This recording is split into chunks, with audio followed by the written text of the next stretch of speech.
Welcome to my presentation.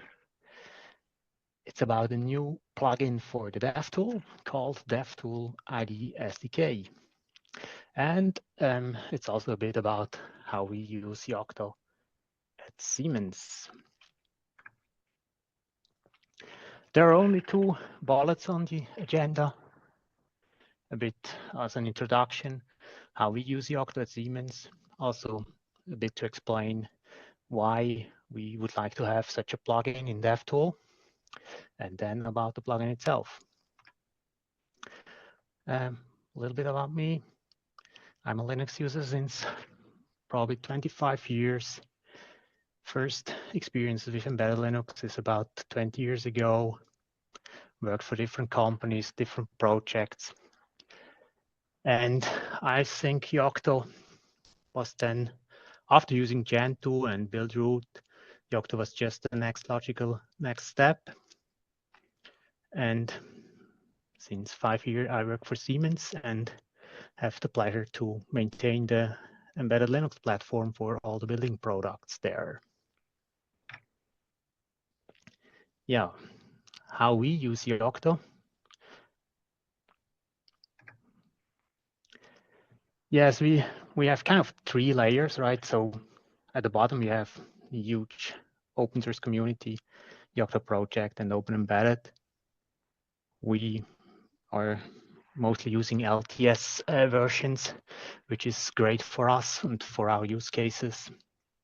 We try to contribute where possible. We don't fork anything.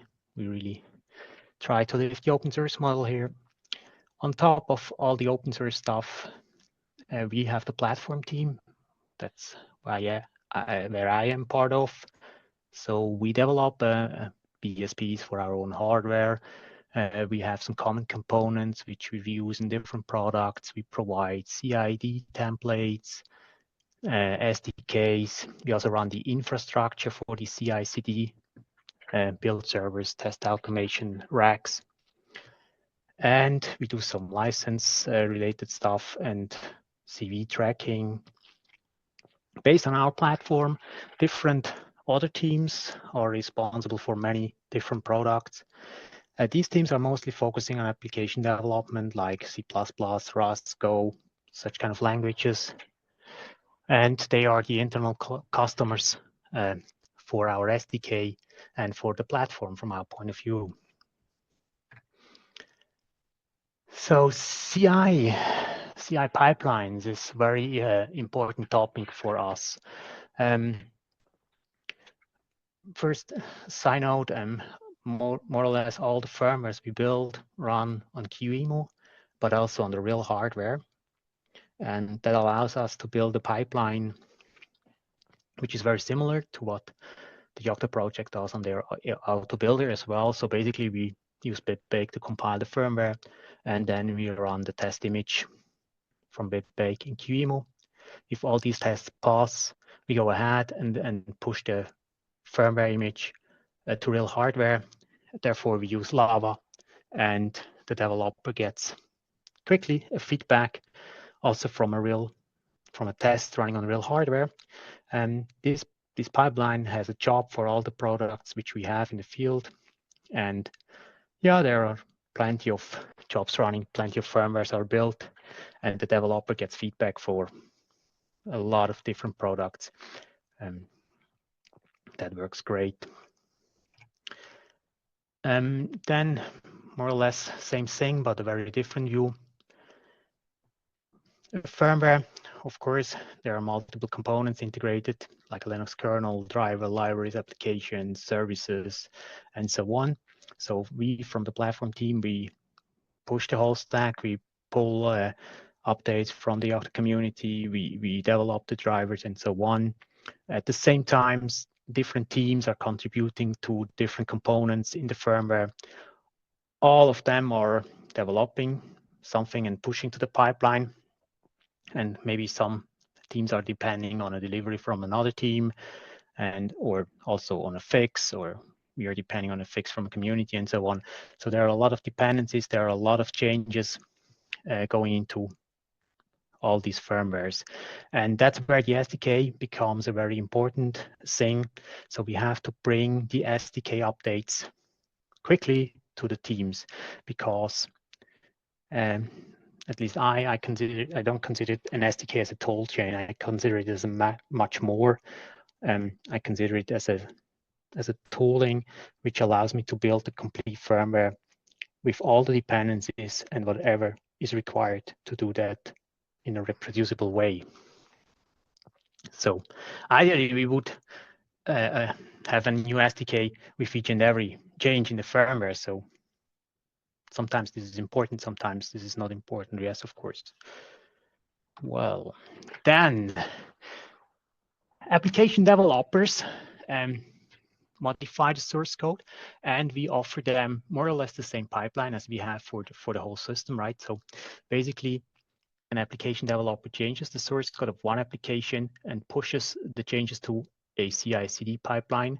On this pipeline, there is one job which generates an autocomp file for BibBake, and we inject the application code as external sources into a BibBake configuration, which allows us to then do again BibBake test image with just one minimal image, which contains just this speed test of this particular application. So also the application developers get a quick feedback from a hardware in the loop test just by git push. Well, that's really great. GitLab, we already heard that, it works great. Yocto, of course, Lava is also nice. So that's really something which works great in our setup. Now, the challenge which we are currently facing is a bit about keeping the application development in sync with this quickly going CI/CD infrastructure thing. And so far we shipped the ESDK installer to the application developers, but this ESDK installer is a huge amount of data. It's per machine, it's per commit, and yeah, it does no longer scale with this quickly moving infrastructure. The incremental updates can work, but that's not the case for us. So we have some requirements regarding to security and so on, where we always struggle with getting that implemented.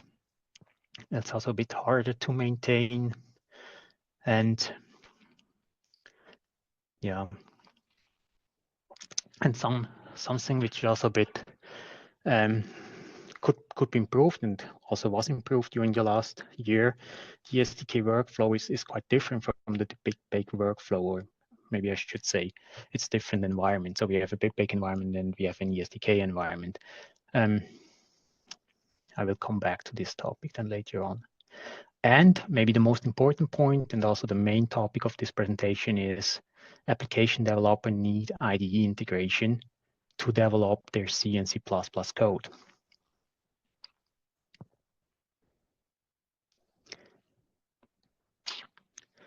So now, devtool IDE SDK. Just a quick recap about the changes which are related to this topic and made it recently into the master branch of Yocto.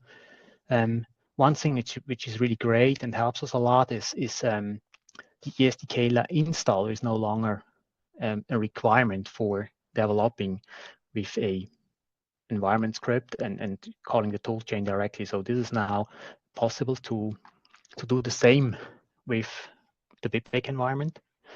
Shared sstate-cache, also very nice feature for us. We are sharing the sstate-cache from our build farm with the users. That's also very helpful, and for us it works much better than the implementation in the installer. So this kind of updates, we managed to get it working. And yeah, something which would be nice to have is a standard way of layer application. We already heard many people here are using CAS. We are using Git submodules. And of course, the IDE integration. So why is IDE integration and such an application workflow so much related to Yocto and important for us? Yesterday, we got a very nice presentation from David about devtool, devtool modify, devtool build, all these kind of tools. These tools work great for people who are familiar with Yocto and are working like a Yocto developer, right? So they are really changing the recipes, adding them to Git, push it, update the layers, build a new firmware image, and so on. That's basically the green workflow here. That's very well covered by devtool. But I think there is a gap with the workflow an application developer really wants to have or really needs to work with. To work on sources like C, C++, and so on, a BitBake or devtool doesn't look like the right tool to me. There is a lot of overhead. So what people who are really taking care of us application code need is direct integration for tools like CMake, Meson, Makefiles, whatever, with the IDE. So, and now that's the workflow which is also well known, right? Develop the code, run the unit test, maybe debug something on a target device, add the changes on the source code to Git, and so on, go in this circle around. Now the devtool IDE SDK plugin tries to make a seamless transition between these two workflows. So the idea is that an application developer can take the BitBake environment, can bootstrap the SDK, exactly as we heard that yesterday in the workshop, devtool modify, and then doing devtool IDE SDK, which drops the developer into another instance. In this case, it's VSCode, which is the IDE, in another instance of the VSCode IDE, where the source code of the application is in the workspace, and the development of the application code can start. And finally, we can seamlessly go back to updating the recipe and integrate the changes of the application into the BitBake workflow again. So, so to make this a bit more concrete, yeah, as I said, we are using Yocto modules for managing the layers. So we are cloning them, and then we start the Yocto build environment with the usual sourcing of the OA init build environment file. Then we have a script which allows us to grab an sstate-cache from our sstate mirror for that particular image we want to work with. And basically, we are at the same state as we would have installed the ESDK installer. Everything is precompiled, and we can basically run devtool modify for a recipe and let devtool drop us into a pre-configured IDE setup. That's devtool IDE SDK. This tool is called with recipe as a parameter. It can also handle multiple recipes and a image. The image is used to build the SDK, and the image is also supposed to be installed on the target device for remote debugging. So the debug symbols and all the details are really consistent between the host, the development environment, and the target where the debugging will take place then later on. Of course, we can also use QEMU. And after these commands have been executed, VSCode should be ready. We can start it in the workspace.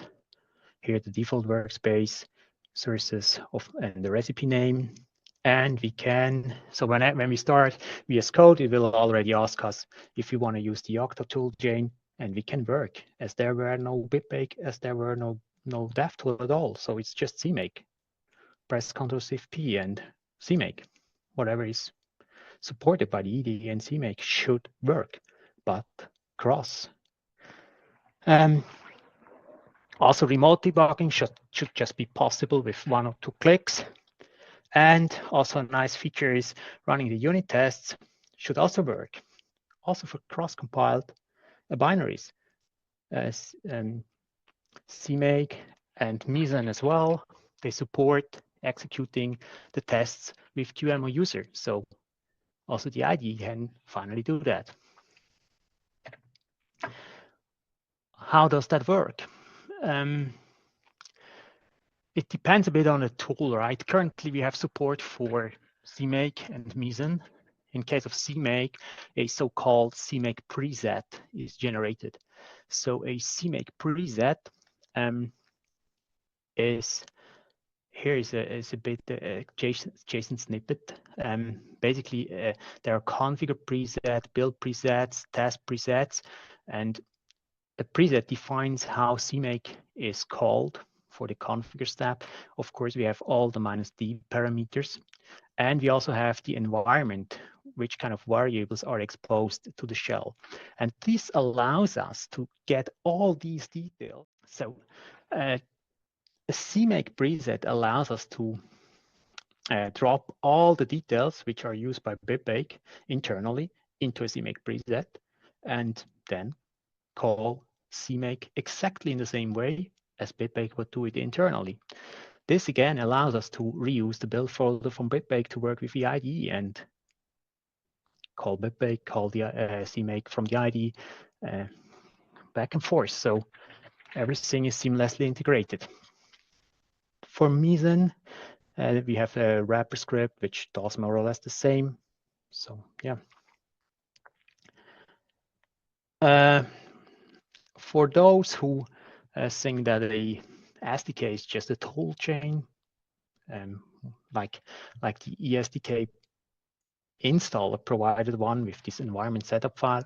Also, this mode is supported. It was very different. So if we pass the none as a recipe, then the devtool IDE SDK generates a so-called CMake kit. In case we use it with VSCode, a CMake kit is basically a global configuration. Here's an example. It's kind of yeah. So this kit defines that first of all the environment file should be sourced, and then CMake should be called with this toolchain file. So yeah.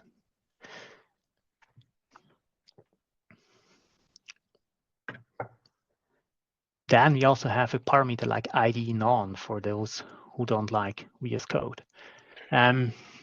It generates a bunch of scripts which are helpful to start a remote GDB session and similar things.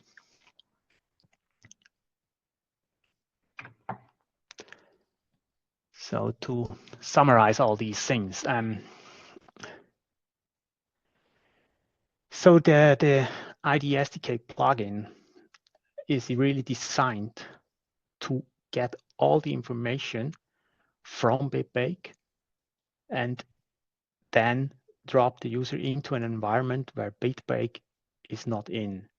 That's mainly for two reasons. So if we have an environment where the IDE is calling CMake or Meson or whatever kind of build tool, the IDE usually has a great support. It knows all about CMake. It can really deal with CMake and integrate it. That's not possible as soon as BitBake is in between the IDE and CMake. So that's one very strong argument for connecting the IDE directly to the build tool. And the other strong argument is BitBake takes a lot of time to parse all the recipes for no good reason in such an application development use case. It's really something which is very different from a system developer use case, where BitBake is an awesome tool. Yeah. So recipe mode and no recipe mode again. The recipe mode tries to configure the IDE to do exactly what BitBake does. Also, the devtool deploy target just works then in the same way, and it supports remote debugging, and it supports executing unit tests in QEMU user. With the no recipe mode, it's much simpler. That's not the case. There is basically no way to deploy artifacts to the target device, no way to do remote debugging with something which is pre-configured and so on. So, status. It's really the intention to bring that all upstream. Currently, it's not the case. A bunch of patches are on master, but the really relevant part, the plugin itself, is not yet. I'm working on that. There are some current concerns, some requests for improvement, which I'm working on, but let's see. Now, most probably, people who like IDEs usually also like videos, so I have a quick video which shows how that's working. So yes, so I cloned the repository already, and now I'm sourcing the environment. Now I'm in the Big Bake environment and start the plugin. It generates everything which is needed. Okay, devtool modify, and now the plugin generates all the needed things like the firmware image itself, maybe QEMU user is compiled, QEMU system is compiled, all that stuff which is needed for the SDK is compiled. And we pass a few options. So debug build config means that the CMake example in this case should be built with -G or whatever debug options are configured in Yocto for debug. rootfs is generated. It's also takes a bit of time because also the rootfs debug is generated to have all the debug symbols available later on. Companion file system.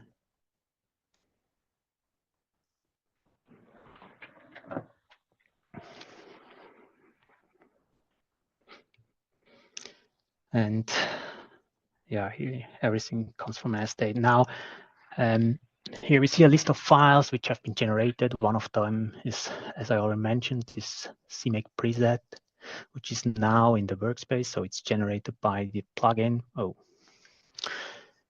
And a bunch of other config files, in this case, for the VSCode idea. And as soon as I'm opening another instance of VSCode, it's just asking me if I would like to work with this, in this case, cross-compiler for Cortex. We start the QEMU. So the QEMU is starting the firmware which has been built by devtool IDE SDK. Log in, make sure this CMake example is already installed. It is. And there is also a p-test for this example. Also, this one is installed and it's working. So now let's switch the IDE instance to the source code of this CMake example application and work on the C++ code here.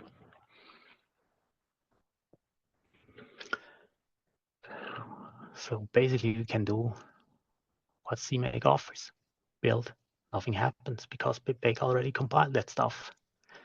Greenly build, all the files are rebuilt with CMake. Same would work with Meson for those who don't like CMake or need Meson for.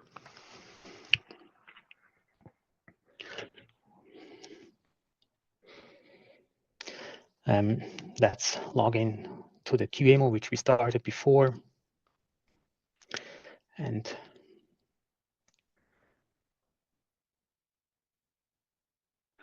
okay, now we are going to start a debug session. So you see everything gets quickly recompiled, gets deployed to the target device. It's doing exactly the same what we have seen yesterday in the workshop, but there is a little bit of quicker implementation behind the scenes here. It deploys all the artifacts to the target device, exactly the same like devtool deploy does. It's even calling the same functions internally. All the debug symbols are found or loaded, and you might notice there are some symbols from different places, most from rootfs debug, and we can step into the JSON library. The source code is found in the debug companion file system. We can step down into malloc, libc, basically down to the kernel API, just working without configuring anything manually. So everything was generated by devtool ID SDK. Yes, let's step a little bit. So it's working.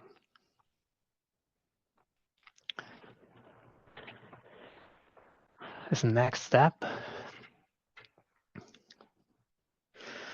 we are going to change the source code a little bit and redeploy and run it again.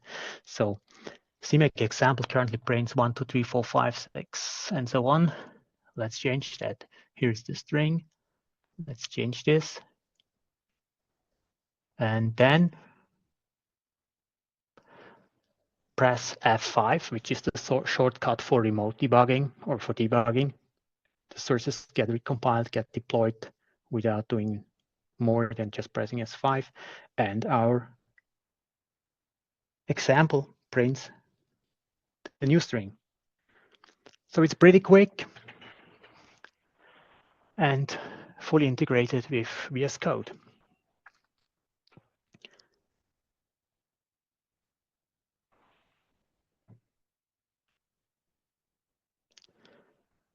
Yeah, that was basically the demo video.